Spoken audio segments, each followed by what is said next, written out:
Make sure phones are turned down. Oh, I got them off, yeah. Okay.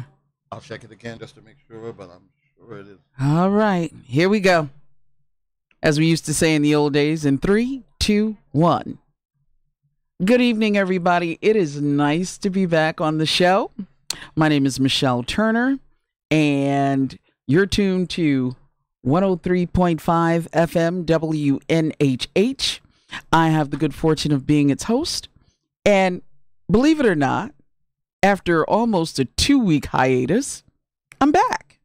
So, with me in the studio, because, we try to get this sports thing in as much as we can, is Mr. Tony McClean, editor emeritus of BASN. Did I get my clothes? BSN Newsroom, but you know what? That's good. I've come. Have you come to peace with me messing this up every time? Put it this way. I'm stealing this from a buddy of mine. You have the worst case of old assness I have ever seen in my life, and I think it's terminal. So I'll just. Thanks, Tony. I promise I won't dance at your funeral. Thank you. I appreciate that. So everybody who knows me and everybody that's been a friend of mine, so-called, on Facebook knows that I was at homecoming. And so... Just you? Just me. Wow. Well, me and you probably... you and 20,000 of the my very close friends. Mm-hmm. And their families. Right. So, everybody knows that usually at a homecoming game, right, you play or you choose the team that you feel like is an easy win, so to speak. Now, last year, A&T was MEAC champ. This year, not so much. Well, it's been a bump in the road for them. Actually, too, but I'm not going to know who's, but who's counting? Well, see, when you go undefeated, everybody's gunning for you. There's nowhere way, unless you go undefeated for 2 years, right. There's no way. And it's funny, when I was doing some other shows where we talk about HBCUs, we were actually, when they started off, I guess it was a 4-0. Matter of fact, after the East Carolina win, we were thinking, do they turn down the Celebration Bowl and just go for a national championship? And I guess now it's a good news, bad news thing for them right now. Now they still have a shot to get to the Celebration Bowl, but a couple things have to happen along the way. But the other thing is they're still eligible for FCS playoff bid if they don't make it to the Celebration Bowl, because explain what that acronym stands for. What is it? Oh God, I forgot what it. It's the old 1AA, folks. Okay, yes. Because thank you. Because 1A, it's the football bowls, right? Something, and with it's a football championship something. Yeah. But you know what? If you say 1AA, people will know exactly what it is. About. Especially when you're talking about historically black colleges and universities and their athletic programs. Exactly. So we played Norfolk State, which everybody kind of figured we were going to win, but the game was still kind of tight. Well, Norfolk actually got off to a good start this year. They were 3-1 at one point this year, but then they've matter of fact, right after they got beat by, I think they had like a non-conference game where they got beat real bad, and then FAMU really beat put up it on to them them as well. That's been, matter of fact, they caught FAMU at the worst time, because FAMU had just been upset at home by Jackson State, and that was basically the beginning of their win streak, which was ended last week by Howard, which gets A&T in. Yeah.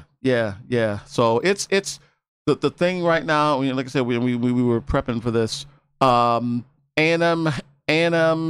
and A&T, the only two lost teams left in. I'm sorry. Howard also has 2 losses, I believe. Okay. So, FAMU has the tiebreaker because they beat them head up at Greensboro a couple weeks ago. So they're hoping that FAMU will slip up along the way. But it's interesting. I think it's going to come down to the last week of the season because Florida plays Bethune-Cookman in the Florida Classic, and I believe FAMU has lost like the last 4, but in turn, A&T's got to go to Durham to play their rivals in the Aggie Eagle Classic, and they've only beaten them, even though we won last year.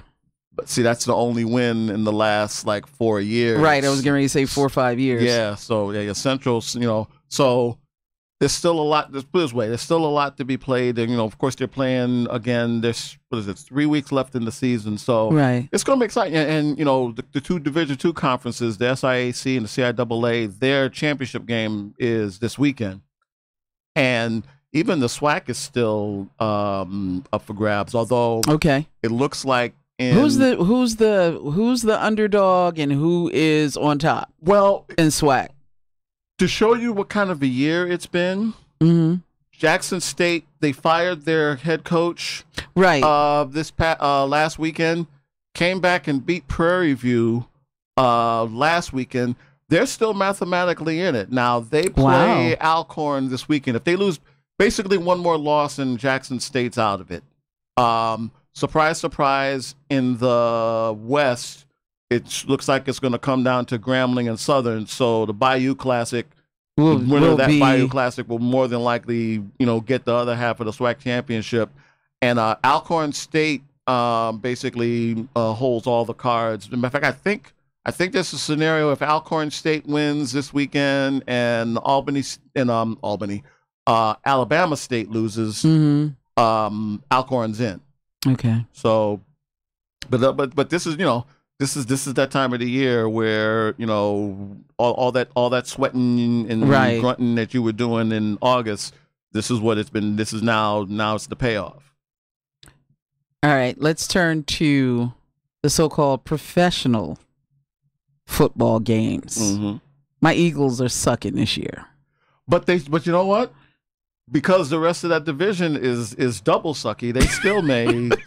They still have a shot. Matter of fact, they still have a shot. Well, 9-7, 8-8 may win that division this year because the Cowboys are still waiting for their wake up call. The Giants are preparing for the draft.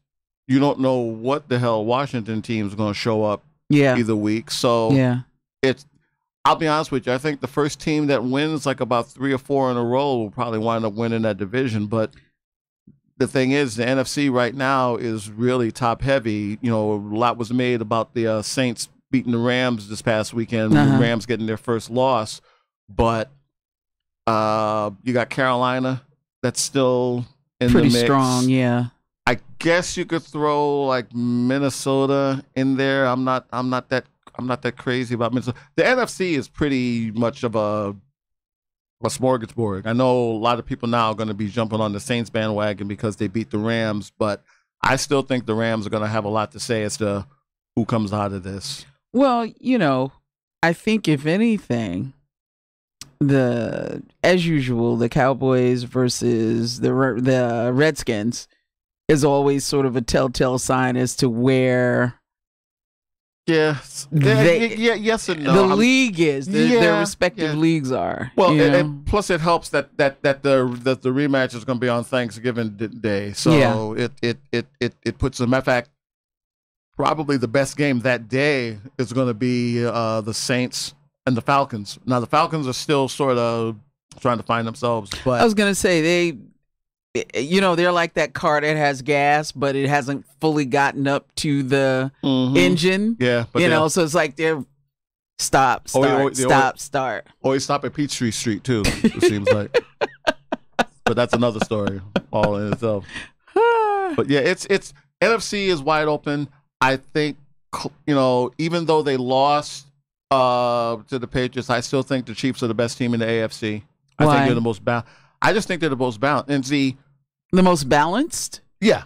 I know Okay. their defense still has a lot of stuff. And let me just put it out here for folks who have never heard us.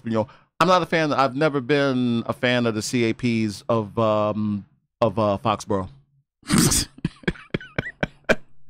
Explain what CAP is. Oh, cheating ass Patriots.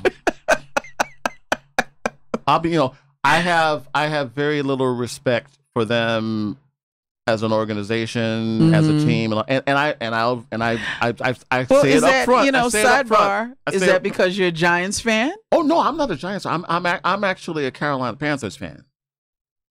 Yeah, I know. Right. I used to be a Titans fan. Matter of fact, I go back to when they were the old Houston Oilers. Earl Campbell, okay. Bum Phillips, the nice, all that. Yeah, but once Jeff Fisher started playing head games with Vince Young, I was done, and I just I had always, when I was living in Carolina, I had sort of followed. Wasn't really a fan, but when Cam Newton came onto the scene, I pretty much said, okay, I'll see what this is like. I'll see where this goes. And they're sort of lying in the weeds this year too at 6-2. But we'll see. It's again, it speaks more to it speaks more to how the NFC is this year because it's wide open. I know a lot of people are still high on the Steelers. The Steelers are even without Bell. You got to because they're the Patriots, you got to throw the Patriots in the conversation. In the mix, yeah. But I'm going to be very interested to see the game in Mexico a couple of weeks when the Chiefs and the Rams play. That could be a Super Bowl preview in and of itself. So what's going on the West Coast? Seattle. Well, Seattle's in huge transition because they basically let all the guys except for Russell Wilson from the old Super Bowl teams go. They're in a huge transition.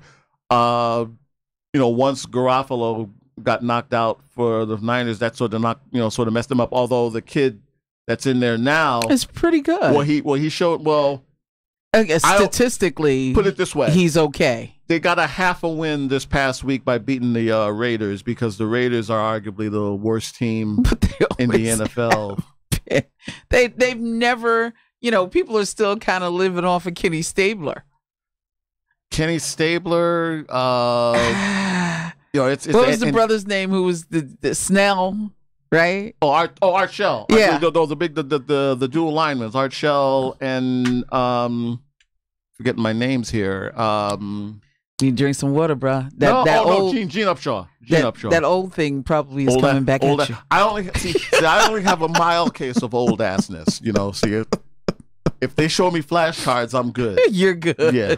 Flashcards. I go back. See, I cheat because my old assness. I go back to my young assness, and it sort of balances. It works itself out. There you go. Balances. There you go.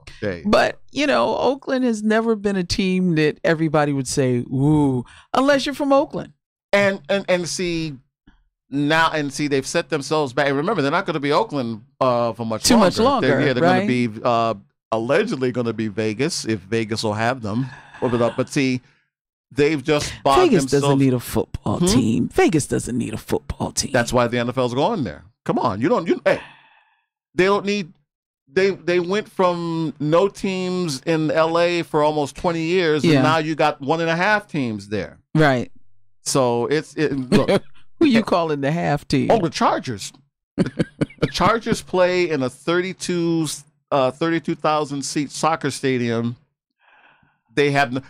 They thought they didn't have fans in San Diego. Right. They have even less in Los Angeles. They get, put it this way. The ticket place, StubHub, they love the Chargers. Because, whoever basically the Chargers are playing 16 road games this year. Right. That's just not now. That's how it works itself out. When the new stadium in LA opens, I believe next year, they're going to be sharing it with the Rams, a la the Jets and the Giants with MetLife, and they've already been designated as the I guess not the redheaded stepchild, but in this case, I guess the blue and bolted head stepchild for this franchise, especially when you consider the Rams have actually done some things since they made the move. Yeah. So it's but the piggyback with the Raiders, they've also, it's so bad now that they've had to bring back Gruden, and they've overpaid him to blow up this franchise. This way, somewhere in football hell or heaven, Al Davis is kicking his dog, and kicking it hard. And kicking it hard for all the money that's being spent, right? And plus he's got to watch the games too. So, Well, that's a hypothetical, so we're not even going to get into that because we don't have that kind of time. But so who's your Super Bowl picks? You said Kansas City. You know what? I'm gonna stick with Kansas City and the Rams for now. I'll What makes Kansas City Super Bowl material? What makes a team Super Bowl material? I think, well, if you're just talking offense, I think they have the best offense in the league. I think they have the league's MVP with Mahomes as well. Now their defense has a lot to be desired, but unfortunately, with the way the NFL is now, it's more arena football now than it is, like we traditionally watch it. So they're one of the few teams where they can really outscore you. Even in the Patriots game, it was basically the last team with the ball won. Yeah. And so I think if they have a quote unquote fifth quarter, I think the Chiefs can take them, and it doesn't matter whether it's in Foxborough or in KC. I think they can go. I think they can go in there and beat them. Well, not to cut you off, but in reading some things, because I have yet to really watch a football game. Yeah. I'm on my Kaepernick thing. Yeah, I put it this way, I watch it a little bit more than I did. Than you have been? But see, every time I really watch a game, I'm more reminded of why I don't. You don't? See. Have you missed it? No, not at all. Not at all. I haven't missed it. My football days are Saturdays when I watch all the HBCU games because now more How of the are you games watching them? Huh? How are you watching them? Well, the CIAA has a digital network now where they put all the games on. Okay. The MEAC just signed a contract with ESPN, so basically all their games are on ESPN3. I watch them online. If you've got cable and you have whatever, you can watch. You can watch pretty much anybody. A lot of. Let's put it this way: even just from 5 years ago, you're able to see more games now. I'm gonna try to make this short. When Disney bought out a bunch of those Fox regional stations, they opened up the door. Now they have this service called ESPN Plus, and on a given night now you'll see a few more pro games on their air. Again, if you've got the Watch ESPN app, I feel like I don't want to give them a plug, but it's put it this way, for a sports fan, and especially now this time of the year with college hoops and college football coming on, I get my fix on Saturdays, and now that college hoops has started, that just adds even more. But the fact that the SWAC, they have their own digital network as well. Some of the schools put their games on their own athletic website, and you're able to pay a little bit of a fee. I know A&T, they have like Aggie TV or something A&T like that. TV, something to that effect. And it's great because my argument has always been, and this better than most. When I was living and working in North Carolina years ago, I actually worked at Winston-Salem State University for their on their radio station and their sports department, and I fell in love with. I always followed and watched HBCU sports, but once I got into it was like it opened up to you, right? It's fun. I still enjoy it. Matter of fact, we still do, myself and one of our old colleagues, LA Bachelor, we do like a shout out to LA. Week. Hey, LA. We do like a weekly Players of the Week thing for football. Mhm. We're gonna do it for men's and women's basketball as well this season. Cool. I actually do a weekly HBCU sports spotlight. Mhm. Basically, it's just previewing the Saturday games. And matter of fact, I haven't started on this week's one yet.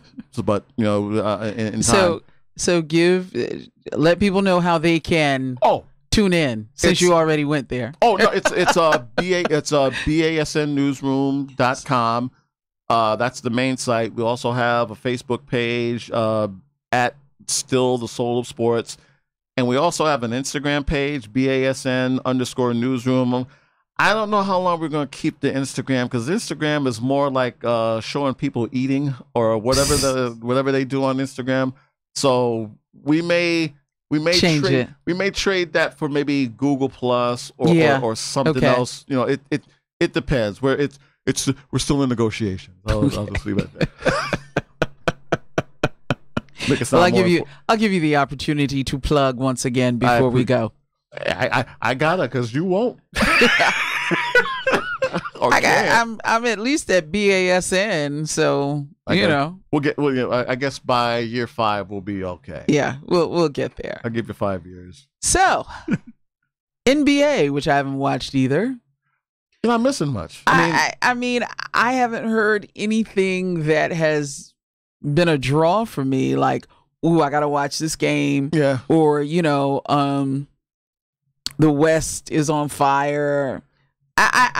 I just it's almost to me as if the players necessarily haven't changed, and so it's sort of low expectations because it teams look like they did last year.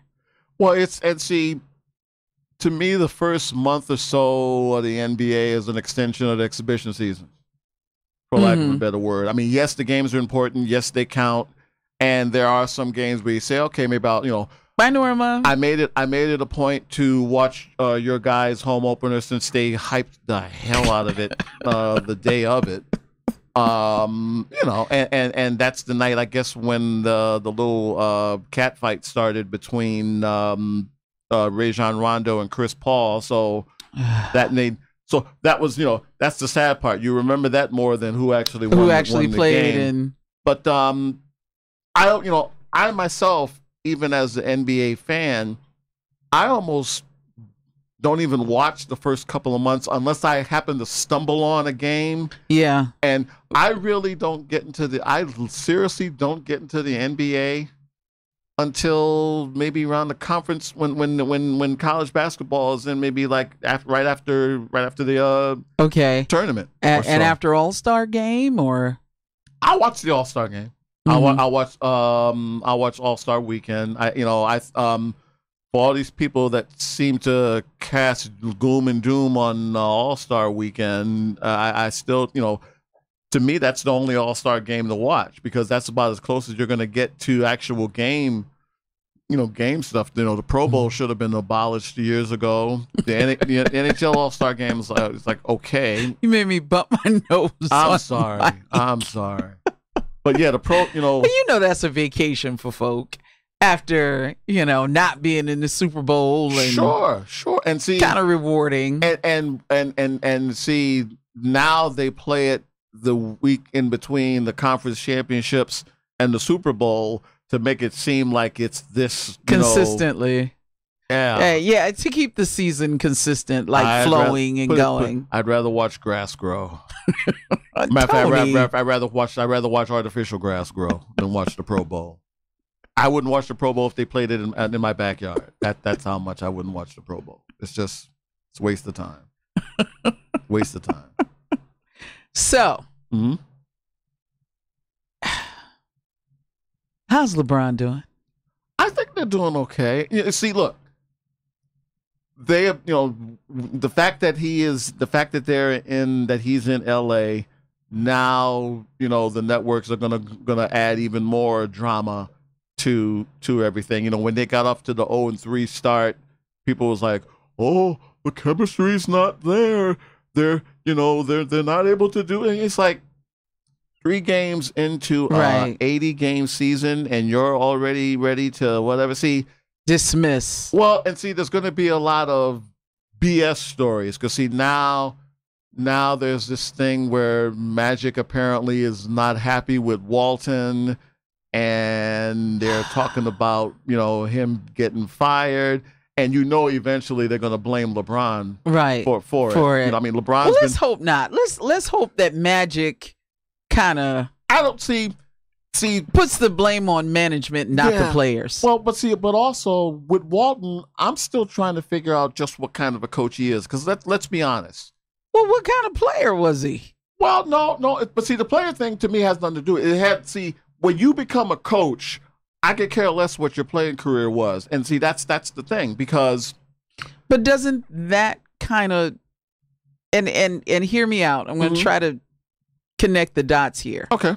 But if you're a player, right, and you have pretty good stats, then that usually means that you can follow plays, you can understand plays, maybe even create plays while you're on the floor. Mm-hmm. So I would think that would have something to do with the type of coach you are. Yes and no. Okay. And I know that's like, huh? Because see, I look at it like this. Yes, the way they played may have something to do with their coaching. I mean, Bill Russell was just as successful as a player coach as he was as a player. Casey Jones is another example. Steve Kerr, of course, is another great example. I mean, there's all sorts of examples. But with Walton, it's more about the coaching part because, number one, his biggest body of work was basically being the stand-in for Steve Kerr the year that the Warriors won, was it 70 games. He went like 32-3 during the stretch that he was coaching. And then last year was his first full season coaching the team, and we all knew that they were going to be in transition, although you could, even with last year, you could see where the Lakers are building something, adding LeBron and all these other folks adding something. I still am not sure how decent of a coach he is. On the surface, he appears, like you said, he appears to be pretty decent, but unfortunately, in that atmosphere now, basketball almost becomes somewhat secondary because because it's the Lakers, it's Hollywood, and all the other stuff. And there's the expectation. Yeah, but even your most hardcore Laker fan going into this year knows they're not winning the thing this year. Yeah. Are they building something? Yes. Yes. They're taking it, put it like I think I was telling you this last year. They're way ahead of a lot of teams, but because they're the Lakers and because the West is so top heavy, there's that expectation. I will stand by what I said last year when there was the rumors of LeBron going there. I think he can lead them to a championship, and he'll stay there as long as he can do that. And see what the biggest argument I've had with a lot of folks is that he just went there just to for his off the court stuff. And yeah, of course that was a factor. But if you don't think that basketball is a factor here, allow me to uninsert your head from your behind, because he's going to one of the top franchises, not just one of the top basketball franchises, one of the most recognizable franchises in sports. Yeah. So to have that on your, I mean, is his movie stuff and all his other perfunctory stuff going to be a factor? Yeah, sure. But remember, what do we know LeBron for? For being a movie guy? For making bad Sprite commercials? Or for being a basketball player? We know for his basketball. Hey, get off Lil Penny. That's another 2-hour show in and of itself. But and again, it's people just have this vitriol or reaction to LeBron. He's there to play hoops too. Yeah. It's not just it's not just that. It ain't just to sell a bunch of jerseys and make work on his I guess his movie mogulship, and I guess they have something coming out on Showtime in the next. Is it this weekend or a couple weeks? Really? Yeah, and I love the title too. Shut Up and Dribble. There's throwing shade to Miss Laura Nobody. Yeah, that woman who was on the air. Mm-hmm. Yeah. So, how are your Knicks? Waiting for the draft. And waiting and waiting to. They've been waiting for the draft for a long time, Tony. Well, I know. It's there. Well, there's a twist. There's apparently a twist. Although I've again, like like a lot of M. Shyamalan movies, I've seen this. I've seen the ending for this. The thing that they're hoping for is that with all the big name free agents that are coming out next year, i.e. Durant, Klay Thompson, Kawhi Leonard, they think that they can bag one of them. Now, yeah, but and hold your thought. But it seems like Kevin Durant's pretty happy where he is. Yeah, because see, when I talk to I have sane Knicks fans, okay, and then I have lunatic fringe Knicks fans. I really try to stay away from the lunatic fringe ones. Well, yeah. See, I don't want to lose a body part talking to them, But make a long story short, I actually like the fact that they're gonna basically blow it up and start over because I think you have to, because it makes no sense to bring in these high-priced guys just for whatever. Build the team. My biggest thing now, I don't know if Porzingis is the guy you're going to build around. I know he's going to get all the hype, but you haven't gotten a full season out of him yet. And you're still not going to get one this year. Yeah. Now, they're going to have all sorts of cap money. I like the coach. I like Fizdale. They have the distinction right now. You respect him? Yeah. Well, right now they have the distinction of having the only professional. I think it's the only professional team that has a black head coach, a black GM, and a black guy in operation. So that's a start. It's nice, but see, I just want something simple. I just want to see them win another championship. Yeah. I've been blessed enough to see them win the other two. I've seen them get to the finals before. So one more championship. Yeah, I mean, winning the division don't move me. Having the best record in the East don't move me. Getting to the Eastern Conference Final. I mean, I just want to hear at the end of June one time, the New York Knickerbockers are the champions of the NBA. Just one more, and I'm not doing it like this crazy, obsessive, whining Boston Red Sox sort of thing. I've seen them win championships, so it's not like I've never seen it happen. But it would be nice to see them do it one more time again. All right, real quick, who's coming out the South? Who is in the NBA? You mean the West? Well, no, I'm talking about like Atlanta, Miami, Orlando, Carolina. Well, I think you could put Jordan's team. No, I don't see Jordan's team doing anything.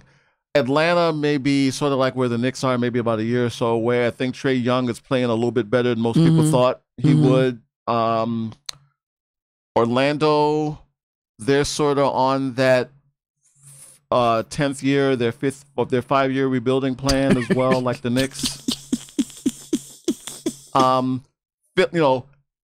Philly got a taste last year. Yeah, I think Philly's going to be all right. I think they're going to be somebody to reckon with out of the East. I think that once they see what they have, I think when the trade deadline comes, they're going to be like, okay, who can we? Because see, I think they need for lack of a better word, I think they need a Yoda type on that team because right now, and I don't say this disparagingly, I say it sort of, both ways. They're sort of a traveling AAU team now. On some nights, they're going to look tremendous. And then on some nights, you're going to say, what in the... That wasn't the team I saw play the last time. Exactly. Now, everyone is all but conceded the East to the Celtics. And rightfully so. Yeah. Kyrie is healthy. for now. And, Hayward's healthy. Mm-hmm. And their the kids that are coming off the bench now all got huge playing time last year, showed that they've got some stuff. So they're in the mix. Don't sleep on Milwaukee.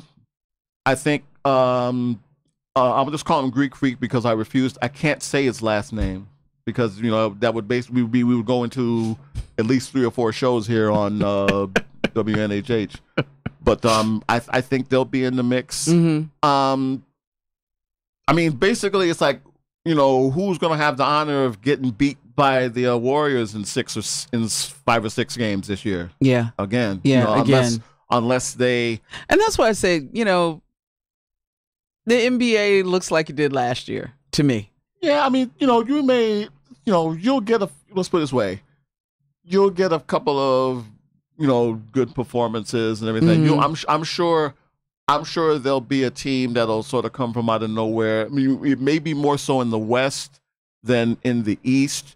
The one thing I'll throw this out here, and maybe I may sound like a fool when I say this. It's not a done deal that Kawhi Leonard leaves Toronto, as far as I'm concerned. That's just me talking, though. Because everyone sort of like thinks that he's going to go to the Lakers or go somewhere, or the Knicks are lighting candles every night, hoping that he may want to come up a little bit toward the East. But it might be in New York. Yeah, but see, and not to turn this into a whole Knick thing, but see, again, this happened a few years back when LeBron was out there, and they thought, oh, LeBron's going to. But see. And this is the one thing I have to concede as a Knicks fan.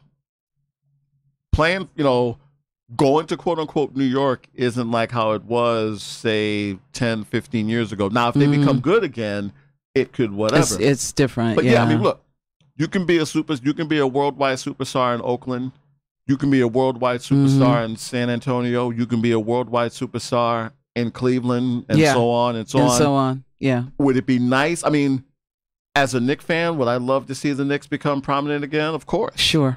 But I have to be realistic. There aren't teams beating down the door to come to the Garden now. And a lot of that has to do with the phony that stole a bunch of money as their GM the last 3 years.